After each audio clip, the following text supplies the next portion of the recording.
今日我哋做格記啦啊！呢個叫做客家嘅真正鹽焗雞。咁有好多樣做法嘅，而家市面上有好多都係偷懶嘅步驟，但係今日我哋做翻個冇咁偷懶嘅，只需要有少我哋嘅薑啦同埋葱就得啦。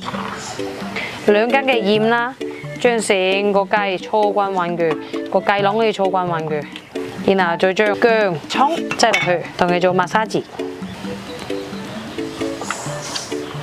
擠完鹽同埋薑葱，擠埋一桶，都係搓均勻嘅。順德人做雞肯定唔少得燒酒啦，即係少少下，唔需要多嘅。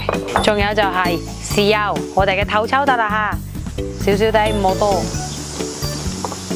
最拉尾擠少少嘅胡椒粉，少少都係。再擠少少鹽焗雞粉，佢有啲薑蓉粒啊、沙薑啦，將啲嘢執晒入去佢個肚都搞掂啦。擠佢落雪櫃半個鐘。好，而家咧我哋隻雞咧就要入味咯，捽少少麻油喺雞度，睇佢更加香。係塗均勻成隻雞。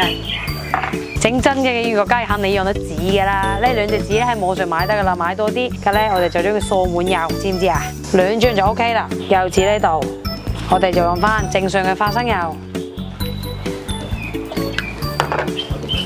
擦均勻佢。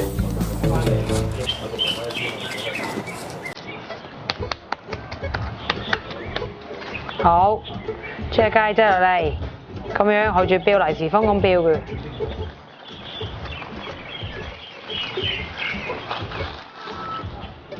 搞掂。我哋張沙子咧就包油嘅，圈子又唔使包噶啦。但係咧雞係會出油嘅，所以我哋等陣間咧再包多張穩陣啲咯。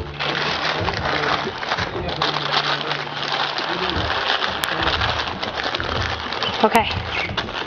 大功完成，呢張係食嗰陣用。好啦，講明鹽焗雞梗係要少鹽啦，隻雞要2到3瓢，啲鹽可以重複嚟用嘅，唔需要擔心。我哋要炒到佢發黃，然後嗶哩吧啦咁就得啦。好啦，啲鹽炒到咁樣就 OK 㗎啦。加熱我哋個底部冇水嘅狀態，冇水冇油，我哋就將啲鹽鋪落去個底度。隻雞擠落去，我哋就冚住隻雞得啦，將啲鹽冚實啦，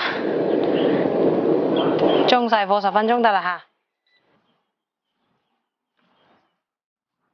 好啦，10分鐘之後熄佢火，冚住佢20分鐘，你就企定定喺度，坐定定喺度，乜都唔使就即刻食啦。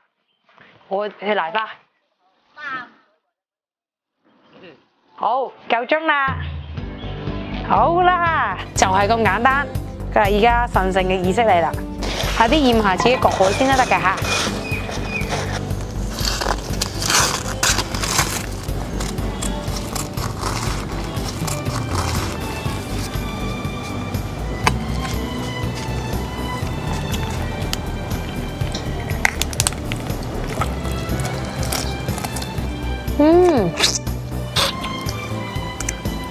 呢個得2個形容詞，鹹香嫩滑，咁食啊好有滋味啊！你快啲試下啦！開飯啦！我隔幾日個人度佢一隻雞，因為我媽養得多。